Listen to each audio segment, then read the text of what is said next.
देखिए हर खबर यहीं पर, सब्सक्राइब कीजिए TV9 भारतवर्ष। सोवियत संघ के टुकड़े होने को अमेरिका की बड़ी कूटनीतिक जीत माना जाता है। यानी ये कहा जा सकता है कि अमेरिका ने बिना जंग लड़े सोवियत संघ के 15 टुकड़े कर दिए। सवाल यह है कि क्या चीन के साथ ऐसा नहीं हो सकता है? इसे समझना होगा। 1991 में सोवियत संघ के जो हालात थे, मौजूदा दौर में चीन भी कमोबेश उसी तरह की चुनौतियों के मुकाबिल है और चीन को लेकर 7 साल पहले की कई भविष्यवाणियां भी यही कहती हैं।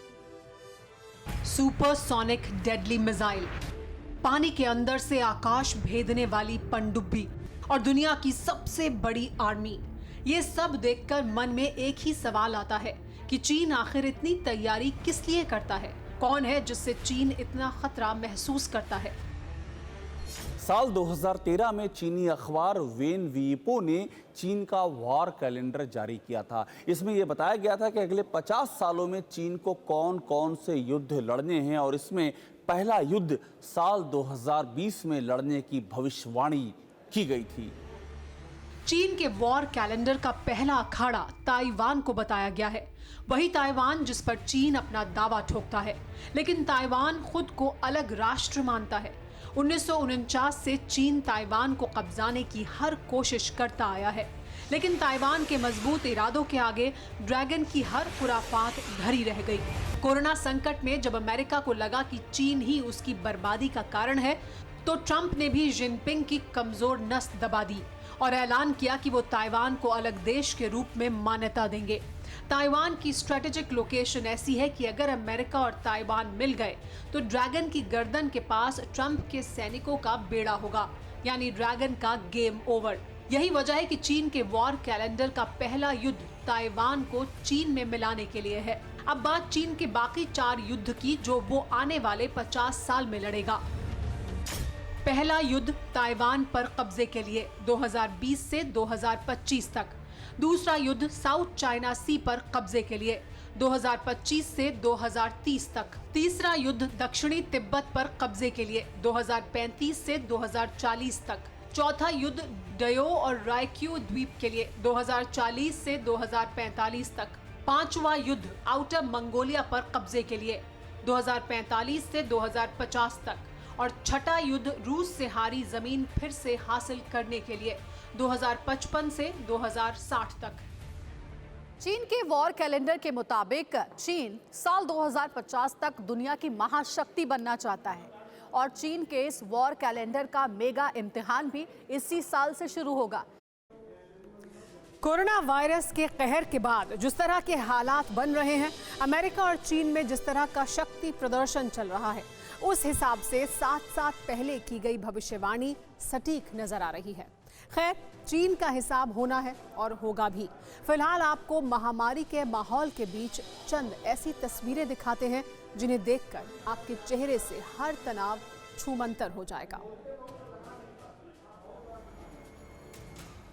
1 मीटर हैट से वायरस से बचाव है थोड़ा अजीब, लेकिन कोरोना से बचने के लिए जरूरी है। तस्वीरें चीन के हुनान प्रोविंस के एक मॉल की हैं। लॉकडाउन खुल चुका है, लोग घरों से बाहर निकलने लगे हैं और चीन में कोरोना दोबारा पैर पसारने लगा है। लिहाजा यारों दोस्तों की मुलाकातों में दूरी का ख्याल रखने के लिए नायाब तरीका ढूंढ लिया गया है। 1 मीटर का फासला रखने के लिए गुब्बारे से नई तरह के हैट बनाए गए हैं, जिसका आधा मीटर हिस्सा एक तरफ तो आधा मीटर दूसरी तरफ है, यानी 2 लोग मिले भी तो कम से कम 1 मीटर का फासला बरकरार रहे। वैसे ऐसी तस्वीरें चीन के एक स्कूल से भी आईं। चीन के कई शहरों में स्कूल खुल चुके हैं, बच्चे स्कूल पहुंचने लगे हैं। वायरस से संक्रमण ना हो, लिहाजा बच्चों के लिए भी 1 मीटर का फासला बरकरार रखने वाले हैट बनाए गए हैं। अंग्रेजी की एक कहावत है, necessity is the mother of invention, यानी आवश्यकता आविष्कार की जननी है। कोरोना वायरस ने दुनिया को खौफजदा किया है। वहीं वायरस की वजह से लॉकडाउन ने कई नई चीजें भी सिखा दी हैं। दुनिया की आधी आबादी घर की दहलीज के भीतर है, लिहाजा हर शख्स कुछ ना कुछ नया सीख रहा है। इंसान ही नहीं, जानवरों ने भी कोरोना काल के इस मुश्किल दौर में जिंदा रहने की तरकीब सीख ली है। अमेरिका से आई एक तस्वीर देखते हैं। लॉकडाउन की वजह से लोग घरों में कैद हैं, तो वहीं जंगली जानवर आज़ाद होकर घूम रहे हैं। अमेरिका के लॉस एंजलिस में एक वन विलाव तालाब में फंस गया। गनीमत थी कि सामने लकड़ी का एक पुराना पुल था। वन बिलाव ने पुल से तालाब पार करने की कोशिश की। बीच में बड़ा सा गैप था। पानी से बचने के लिए लंबी छलांग जरूरी थी और वन बिलाव ने बिना सोचे फैसला लिया और आसानी से तालाब को पार कर लिया। हमारे देश में भी लॉकडाउन का चौथा फेज शुरू होने वाला है, लेकिन राहतें भी मिलने लगी हैं। हालांकि अभी बच्चों को बाहर निकलने की मनाही है, जो जरूरी भी है, लेकिन टर्की में बच्चों को थोड़ी राहत दे दी गई है। लॉकडाउन के बीच इस्तांबुल में बच्चों को 4 घंटे घर से बाहर निकलने की इजाज़त दी गई है। सुबह 11 बजे से दोपहर 3 बजे तक बच्चे घर से बाहर निकलकर खेल सकते हैं। शर्त यह है कि इस दौरान उनके पेरेंट्स उनके साथ रहेंगे। इसके अलावा सोशल डिस्टेंसिंग का सख्ती से पालन भी करना होगा। हालांकि थोड़ी ही सही, लेकिन राहत मिलने से बच्चे खुश हैं। कोरोना ने जीने और सोचने के तरीकों को पूरी तरह बदल दिया है। केदारनाथ के बाद अब बद्रीनाथ के कपाट खुल रहे हैं, लेकिन इस मौके पर कुछ ही लोगों को मौजूद रहने की इजाजत है। श्रद्धालुओं को दर्शन के लिए फिलहाल इंतजार करना होगा। लॉकडाउन के दौरान ऐसे कई त्योहार आए जिन्हें लोगों ने घर में रहकर ही मनाया। उम्मीद है कि वायरस के खौफ के साए से दुनिया जल्द आजाद होगी और फिर से देश में त्योहारों की रौनक नजर आएगी। न्यूज़ टॉप 9 रोज सुबह 7 बजे और शाम 7 बजे सिर्फ TV9 भारतवर्ष पर।